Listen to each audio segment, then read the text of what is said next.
13 अप्रैल 2025 रात्रि 27:21 पर, यानी कि 14 अप्रैल की तड़के अर्ली मॉर्निंग 3:21 पर सूर्यदेव अपने उच्च राशि मेष में प्रवेश कर रहे हैं।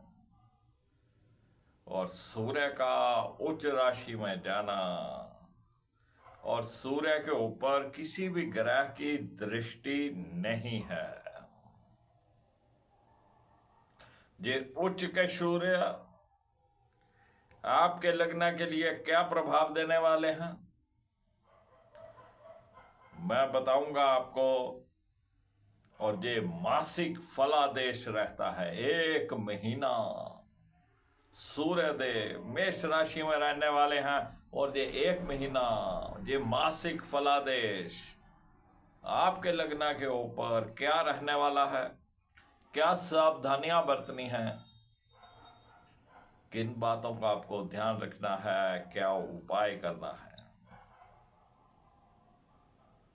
मैं राकेश वशिष्ठ बताऊंगा आपको। बने रहिएगा मेरे साथ वीडियो के अंत तक।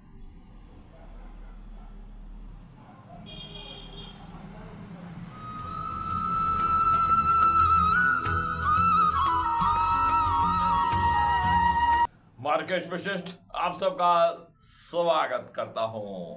बात करने वाले हैं सूर्य के, जो कि मेष राशि में गोचर कर रहे हैं, जो कि सूर्य की अपनी मेष राशि जो है वो उच्च की राशि होती है। और उच्च के सूर्य क्या प्रभाव देने वाले हैं पूरा 1 महीना। सर्वप्रथम बात करेंगे मेष लग्न की। मेष लग्न के लिए सूर्यदेव पंचम भाव के स्वामी होते हैं और लगन में ही गोचर करेंगे। पंचम भाव का स्वामी उच्च का होगा लगन में। सूर्य का लगन में आना मेष लगन वालों की बॉडी में एक नई ऊर्जा का संचार करेगा।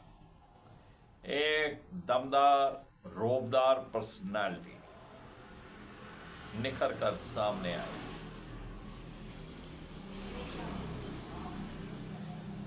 सूर्य जो कि पंचम भाव के स्वामी हैं लगन में, विद्यार्थी वर्ग का अपनी पढ़ाई लिखाई में बहुत अच्छा कंसंट्रेशन बनने वाला है। वे बहुत अच्छा कार्य अपने के क्षेत्र में करेंगे और जो भी वो पढ़ेंगे, जो भी वो याद करेंगे, एक अच्छी आउटपुट उसकी निकालेंगे।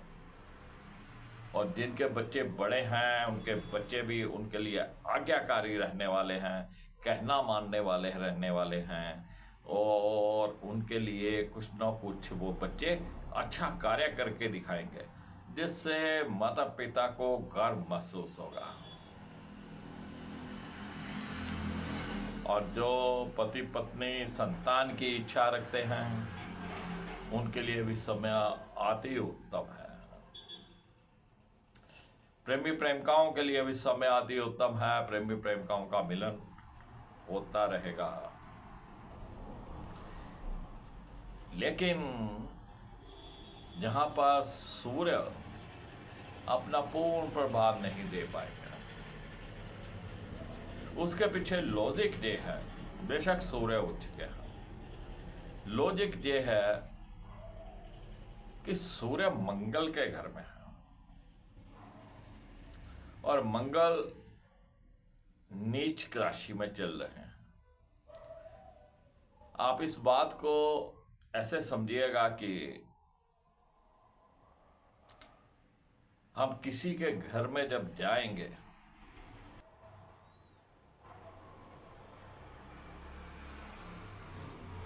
अगर उन कमजोर स्थिति में है, उनकी आर्थिक स्थिति कमजोर है, तो वो उस हिसाब से आपकी आओ भगत करेंगे। अगर आर्थिक स्थिति उनकी अच्छी है तो वो उसके हिसाब से आपकी आओ भगत करेंगे। तो मंगल यहाँ पे कमजोर होने के कारण सूर्य मंगल के घर में है तो सूर्य को थोड़ा उतना चमक दमक नहीं दिखा पाएंगे, यानी कि विद्यार्थी वर्ग को मेहनत करनी पड़ेगी और अच्छे आउटपुट निकाल पाएंगे। बस सूर्य को जल दीजिएगा, आदित्य हृदय स्तोत्र का पाठ करिएगा, ये काले और नीले रंग के कपड़ों से परहेज करिएगा, हनुमान चालीसा का पाठ करें, बूंदी बूंदी का भोग हनुमान जी को जरूर लगवाए, केसर का तिलक करे, अति उत्तम रहेगा। चलिए बात करते हैं वृषभ लग्न की। वृषभ लग्न के लिए सूर्यदेव चतुर्भाव के स्वामी होते हैं और द्वादश भाव में गोचर करें। चतुर्भाव का स्वामी द्वादश भाव में माता श्री की सेहत में कुछ उतार चढ़ाव हो सकते हैं, घर परिवार के सुख में कुछ कमी रह सकती है। बहुत बार क्या होता है कि हम अपने घर का परिवार का सुख नहीं ले पाते, उनको समय नहीं दे पाते। कई बार हम बिजी होते हैं और कई बार हम चाह कर भी अपने परिवार को समय नहीं दे पाते। भूमि भवन और वाहन, घर की जो सुख सुविधाएं हैं, इनका सुख थोड़ा कम है। अगर आपने कोई भूमि लेने का, कोई प्लॉट लेने का, घर लेने का या व्हीकल लेने का प्लान कर रखा था तो थोड़ा रुक लेना बेहतर है। 1 महीना इंतजार कर लीजिए, क्योंकि ये अच्छी स्थिति में नहीं है द्वादश भाव में, और ये खर्चा जरूर करवाएगा आपका। घर परिवार के ऊपर कुछ खर्चा हो सकता है, आपके घर के अंदर जो लग्जरी की कोई वस्तुएं होती हैं, कोई ना कोई वो वस्तु लेने के लिए खर्चा हो सकता है, खर्चा जरूर करवाएगा। चलिए बात करते हैं मिथुन लग्न की। मिथुन लग्न के लिए सूर्यदेव तृतीय भाव के स्वामी होते हैं और एकादश भाव में गोचर करते हैं। पराक्रम में वृद्धि होगी, आपके अंदर हिम्मत और जोश पहले से बेहतर होगा। आप हर कार्य में भाग दौड़ करके उस कार्य को पूरा करने का प्रयास करेंगे। छोटे भाई बहनों के साथ, दोस्तों मित्रों के साथ, अड़ोसी पड़ोसियों के साथ आपके अच्छे संबंध रहेंगे। एक दूसरे का सहयोग आपको मिलने वाला है। जो लेखन कार्य में है, कोई थीसिस लिख रहे हैं, कोई कहानियां लिख रहे हैं, कोई अपनी बुक पब्लिश करवाना चाहते हैं, उनके लिए भी समय अति उत्तम है।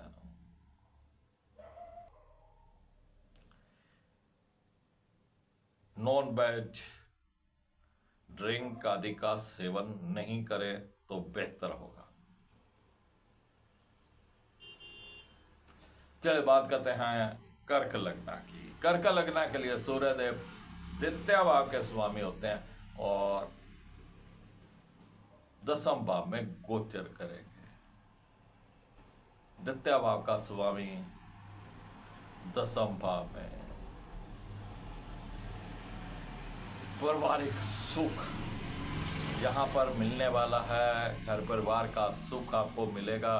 कुछ आप धन भी संचित कर पाएंगे, कुछ ना कुछ आप। लेकिन यहाँ पर आपको एक बात का ध्यान रखना है कि आपको अपनी जुबान के ऊपर काबू रखना है। आपको अपने जुबान के ऊपर काबू रखना है, ये बहुत जरूरी है। और जॉब के क्षेत्र में, व्यापार के क्षेत्र में आप बहुत अच्छा करने वाले हैं। कोई नई अपॉर्चुनिटी भी आपको यहाँ पर मिलने वाली है।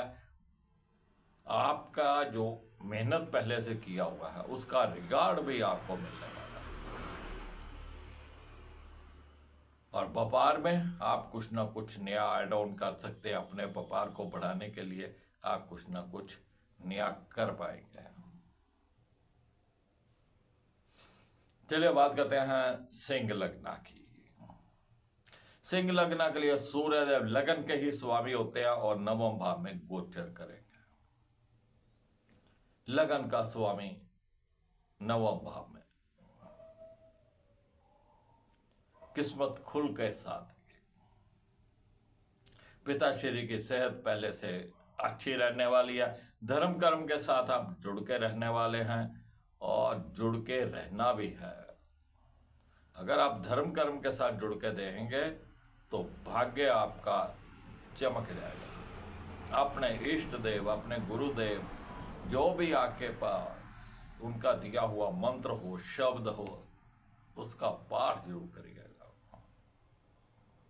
भाग्य भाव का स्वामी नीच राशि में चल रहा है। विदेश से भी संबंधित कोई ना कोई कार्य आपका हो सकता है। आपको सूर्य को जल देना है, आदित्य हृदय स्तोत्र का पाठ करना है, काले और नीले रंग के कपड़ों से परहेज करना है, हनुमान चालीसा का पाठ बहुत जरूरी करना है, और मीठा हलवा पानी की जगह दूध डालकर आपको बनाना है और उसको अपने हाथों से घर के मेंबर्स में सर्व कर सकते हैं। आपस में खाने का कोई वहम नहीं, या फिर वो हलवा आप किसी धार्मिक स्थान पे भोग लगवाकर बांट सकते हैं। चलिए बात करते हैं कन्या लगन की। कन्या लगन के लिए सूर्यदेव द्वादश भाव के स्वामी होते हैं और अष्टम भाव में गोचर करेंगे। द्वादश भाव का स्वामी अष्टम भाव में विदेश से संबंधित कोई ना कोई सूचना आपको मिलने वाली है। आप मल्टीनेशनल कंपनी में कार्य करते हैं, अति उत्तम। आप इंपोर्ट एक्सपोर्ट का कार्य करते हैं, इंपोर्टेड वस्तुओं को बेचने का कार्य करते हैं, अति उत्तम। अगर आपने विदेश जाने के लिए कोई स्टडी वीजा अप्लाई कर रखा था, कोई टूरिस्ट वीजा अप्लाई कर रखा था, या कोई भी डॉक्यूमेंट्स आपने विदेश के लिए अप्लाई कर रखे थे, या आपने कोई विदेश से मंगवाए थे, या आपका वीजा आने वाला था, तो कोई ना कोई इनसे संबंधित सूचना आपको जरूर मिलने वाली है। अब वो वीजा आएगा नहीं आएगा वो आपकी जन्म कुंडली पर निर्भर करता है।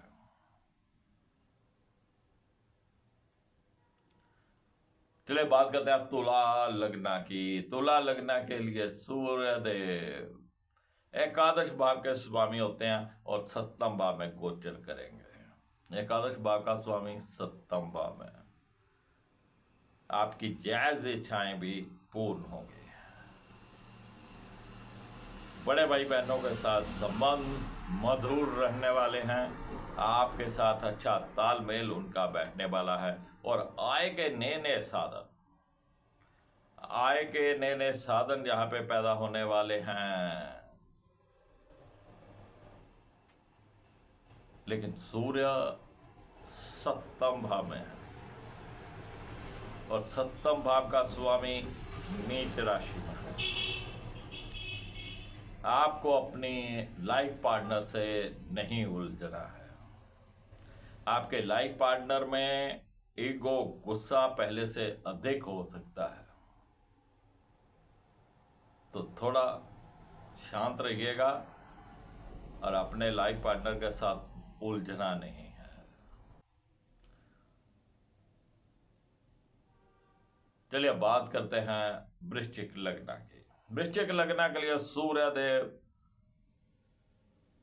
दसम भाव के स्वामी होते हैं और छठे भाव में गोचर करेंगे।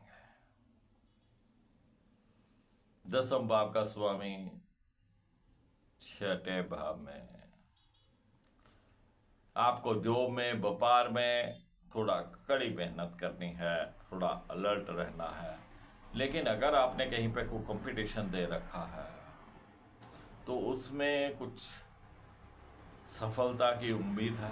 कहीं आपने इंटरव्यू दे रखा है, कहीं आपने जॉब के लिए अप्लाई कर रखा है, तो देर सवेर वहां से आपको बुलावा आने की संभावना है। छठे भाव का स्वामी मंगल नीच का चल रहा है और यहां पर भाग्य भाव में रहेगा। तो सूर्य को जल दीजिएगा, देते हैं स्तोत्र का पाठ करिएगा। काले और नीले रंग के कपड़ों से आपको बच के रहना है। हनुमान चालीसा का पाठ करने के साथ साथ आपको शिवलिंग के ऊपर भी जल चढ़ाना है। जितना आप धार्मिक रहेंगे, शिवलिंग की सेवा करेंगे, भाग्य उतना आपका साथ देगा।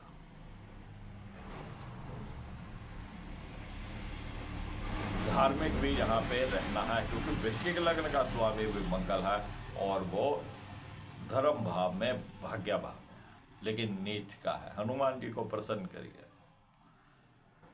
केसर का तिलक करिए। चलिए बात करते हैं धनु लग्न की। धनु लग्न के लिए सूर्य देव नवम भाव के स्वामी होते हैं और पंचम भाव में गोचर करें। बेहतरीन भाग्य भाव का स्वामी पंचम भाव में, भाग्य आपका खुलकर साथ देगा। हाथ जो कार्य जो आपका रुका पड़ा था, अब वो पूर्ण होने वाला। धर्म के साथ आप जुड़ के रहेंगे। गुरुओं का आशीर्वाद आपको लेना बहुत जरूरी है। जो भी आपके गुरु रहे, उनका नामदान दिया गया हो, उसका जाप करिएगा, अपने इष्ट देव का जाप करिएगा और साधु सन्यासियों गुरुजनों का आशीर्वाद आप लेते रहिएगा और भाग्य आपका निखर जाएगा। जितने रुके हुए कार्य हैं सब पूर्ण हो जाएगा। अब उच्च का सूर्य पंचम भाव में, वो भी भाग्य भाव का स्वामी, विद्यार्थी वर्ग के लिए बेहतरीन समय। विद्यार्थी वर्ग के लिए सफलता के रास्ते खोल देगा। जो भी वो पढ़ेंगे उसकी बहुत अच्छी आउटपुट यहाँ पे निकालेंगे। और जिनकी संतान बड़ी है, वो उनकी संतान कुछ ना कुछ अच्छा कार्य करके दिखाएगी, जिससे आपको प्रसन्नता होगी, कहने में रहेगी, आज्ञाकारी रहेगी। और प्रेमी प्रेमिकाओं के लिए भी यह समय बहुत अच्छा है। और जो पति पत्नी संतान की इच्छा रखते थे, उनके लिए भी समय ये बेहतरीन है। चलिए बात करते हैं मकर लग्न की। मकर लग्न के लिए सूर्यदेव अष्टम भाव के स्वामी होते हैं और चतुर्भाव में गोचर करेंगे। चतुर्भाव माता श्री का, हमारे प्रॉपर्टी का, जमीन जायदाद का, घर परिवार का। लेकिन अष्टम भाव का स्वामी जहां भी बैठेगा वहां पर कुछ ना कुछ चिंता परेशानी खड़ी करेगा। तो माता श्री के साथ में कुछ उतार चढ़ाव हो सकते हैं। कोई भूमि, भवन, वाहन अगर आप खरीदना चाहते थे तो उसके लिए आप 1 महीना रुक जाइए। और घर परिवार का सुख जहां पे कम मिलने वाला है, इसलिए ये 1 महीना किसी भी तरह से निकाल लीजिए। चलिए बात करते हैं कुंभ लग्न की। कुंभ लग्न के लिए सूर्यदेव सप्तम भाव के स्वामी होते हैं और तृतीय भाव में गोचर करेंगे। लाइफ पार्टनर का पूर्ण सहयोग आपको मिलने वाला है और लाइफ पार्टनर का भाग्य भी आपका साथ देने वाला है। और जो विवाह योग्य हैं उनके रिश्ते की बात भी जहां पे चल सकती है और पति पत्नी संबंध पहले से बेहतर रहने वाले हैं। आपसी तालमेल जहां पे बनने वाला है।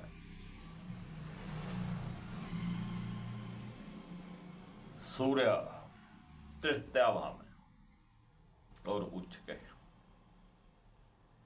छोटे भाई बहनों का पूर्ण सहयोग मिलेगा। आपकी बुझाएं बनकर, छोटे भाई बहन होते ही बुझाएं हैं, बुझाएं बनकर कंधे से कंधा मिलाकर आपके साथ खड़े रहेंगे और आपके हर कार्य में सहयोग करेंगे। लेखन कला के क्षेत्र के लिए भी सूर्यदेव बहुत अच्छा है। किसी को अपनी बुक पब्लिश करवानी हो या कोई अपना लिखित काम पूरा करना हो, चाहे वो कहानी लिख रहे हो, नॉवल लिख रहे हो, कुछ भी लिख रहे हो, वो पूरा करने का समय आ गया है।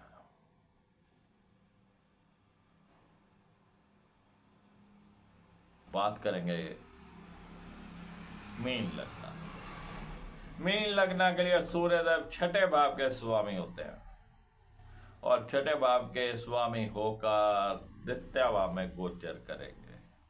द्वितीय भाव में सूर्यदेव बोल पानी में रूखापन निश्चित रूप से आएगा, रौबदार आपकी भाषा हो जाएगी। और आज ये छठे भाव के स्वामी हैं और द्वितीय भाव में हैं, आप सेविंग अच्छे से नहीं कर पाओगे, बेशक उठ चुके हैं। घर परिवार को आप पूर्ण समय नहीं दे पाएंगे